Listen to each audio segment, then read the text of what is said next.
So I want to talk a little bit today about a trait a lot of high achievers have, and that's perfectionism. It's a focus on needing to do everything perfectly well. Little tolerance for making mistakes, little to no tolerance for failing.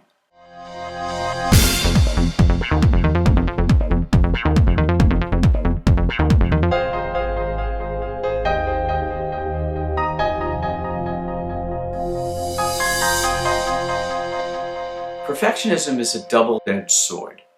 And here's what I mean by that. If you have it, it can help you cut down obstacles, cut through blocks, and achieve your dreams when you use it the right way. However, when you turn it against yourself, the way a lot of perfectionists do, it can shred your confidence and kill your love of the sport and ruin your performances. I'm Dr. Goldberg. I'm a sports performance consultant, and I've been doing this work for a really long time. Work with athletes across every sport at every level, and I specialize in helping athletes overcome fears and blocks and bust out of slumps and achieve peak performance. And I want to spend some time talking about this trait that is sometimes good and sometimes bad. You just have to learn to be able to harness it. Okay, now there's nothing wrong with striving for excellence.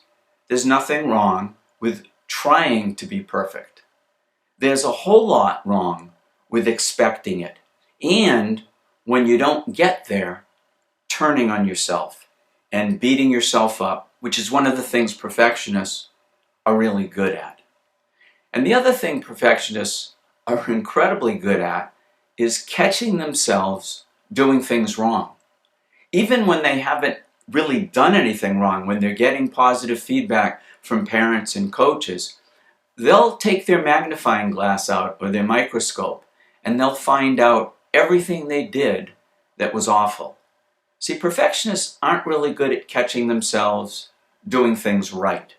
And when they do have a success, they might bask in that success for 15 to 20 seconds.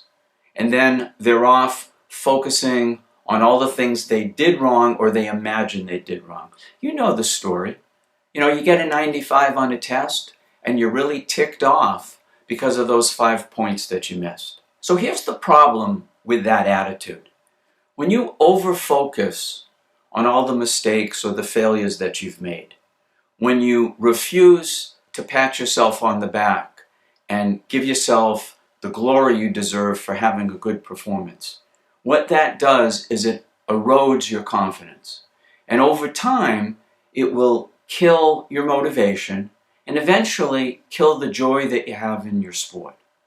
See, the thing about failure and setbacks, mistakes, those are critical. You cannot become successful without doing a lot of that.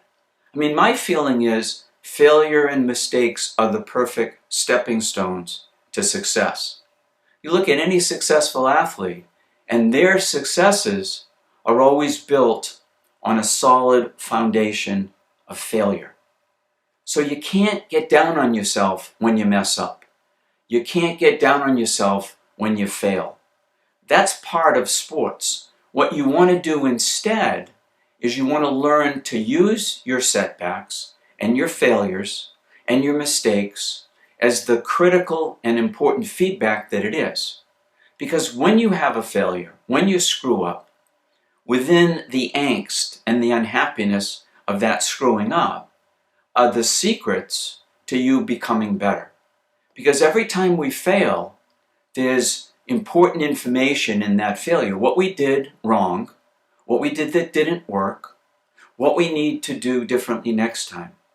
See, if you really want to be a perfectionist, if you really want to be perfect, then you need to learn to be perfect about how you handle your imperfections. Because try as hard as you might, you can't escape the fact that we're all human and we all screw up, and especially in sports. And it's not an awful thing. Yeah, sometimes it's disappointing and sometimes it's upsetting. And within those upsets and disappointments are the kernels of future success. So you need, when you screw up, to kind of get curious about what you did that didn't work and what you need to do differently next time.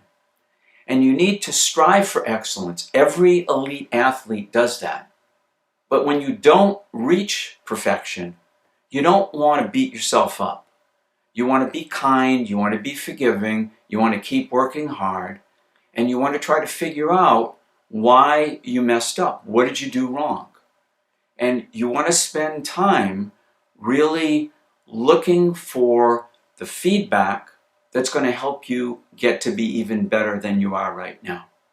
So it's fine to use that perfectionistic sword to cut your obstacles down, to cut a pathway to your success. It's not okay to use that sword or the other edge of the sword to shred your self-esteem and your confidence because you think you suck because you didn't do well. Now, if you find this video helpful, subscribe to my channel. Hit that bell icon. I'll let you know when we're going to have another one up. Leave me your comments, your suggestions for future topics. Thank you for listening. Stay safe. Good luck in your re-entry.